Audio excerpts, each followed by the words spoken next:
We are hemp revolutionaries, and to present ourselves directly as a hemp revolutionary, it is quite difficult here. Hemp's prohibition in Nepal led to a massive police eradication campaign in the early 90s. But now, only 2 years later, the valley of Tarakola is unified to defend its traditional hemp industries, primarily rope and seeds.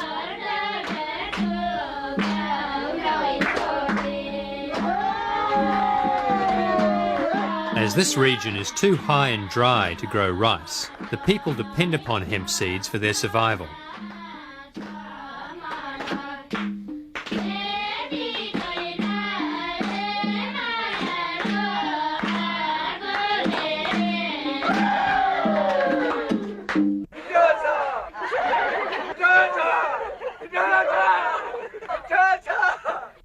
Since 1992, the Human Union movement is developing a commercial hemp paper, textile and oil industry, a chemical-free industry providing much-needed employment and income. They do not have to make hashish out of their plant because they can sell the stalks, they can sell the seeds, they can have food and they can have money from one plant. So the people and the farmer of these surroundings are really appreciating our project here.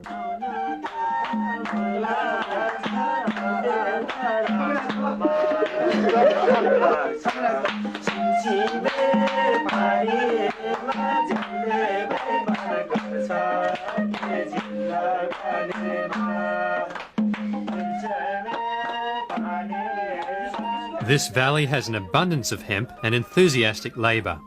Tarakola's budding hemp industry is potentially a model for sustainable economic prosperity throughout the developing world.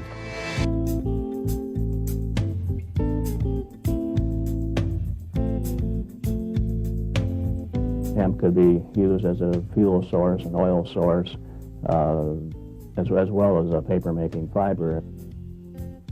Could hemp fuel help us to kick our dependency on highly toxic fossil fuels?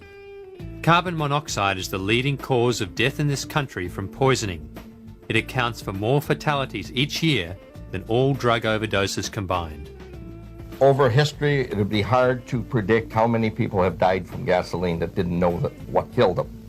It is a poison-spreading material because it is distilled with benzene, hexene, and xylene, and toluene. These chemicals are all known carcinogenic materials. Could this be the solution? That which fuels a romantic dinner is also a good fuel. Normal drinking alcohol, also known as ethanol, is the cleanest of all liquid fuels. George Tyson is developing techniques to produce ethanol from fast-growing, high cellulose plants like hemp. We jokingly say this is the fuel that if you were burning it in your car, the reason a dog would chase your car was because he liked the smell of the exhaust pipe. As you can see, there is no smoke emitting from this in this room. Try this with a tablespoon or two of gasoline and you will have the comparative test. Also, when your engine is through burning on gasoline, take it apart and see how much dirty carbon you find in the engine. We found that running a car 3,500 miles, we couldn't even get a white glove dirty when we took our finger inside of the exhaust pipe. All plants are storehouses of solar energy, and all plants can be fermented to produce ethanol fuel.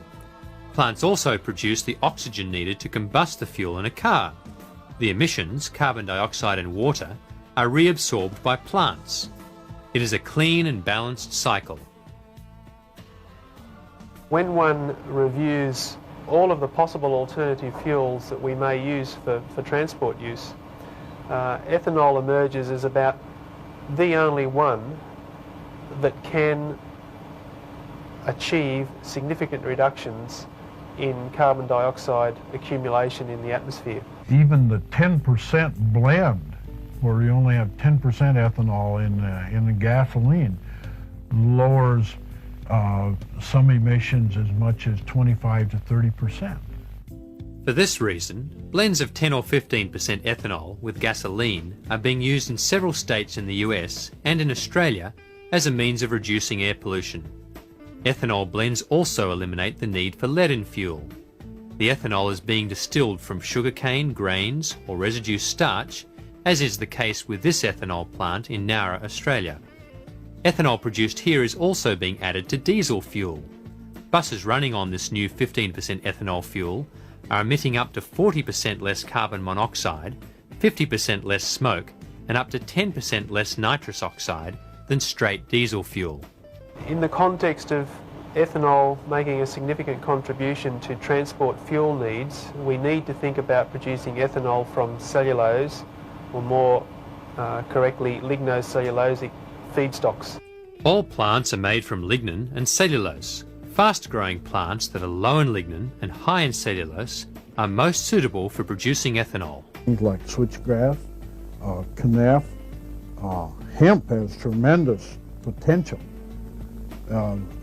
both because it has many products to be produced from it, and also because of the tonnage that can be produced per acre. Ethanol from lignocellulose crops is being developed by Tyson-Zeiland Corporation and the Solar Energy Research Institute in the US, and Pace Research and the University of New South Wales in Australia. Research is showing that ethanol could be produced economically on a small farm or community level. It could also become one of the world's major agro-industries, replacing the petroleum industry entirely. It's estimated that by the year 2000, we will have demonstrated processes and technologies for the production of ethanol from cellulosics that will be able to produce ethanol at a price competitive with crude oil prices. Even the United States could produce all of its transport fuel needs as neat ethanol. Australia, no problem. All of our liquid fuel for transport could be ethanol.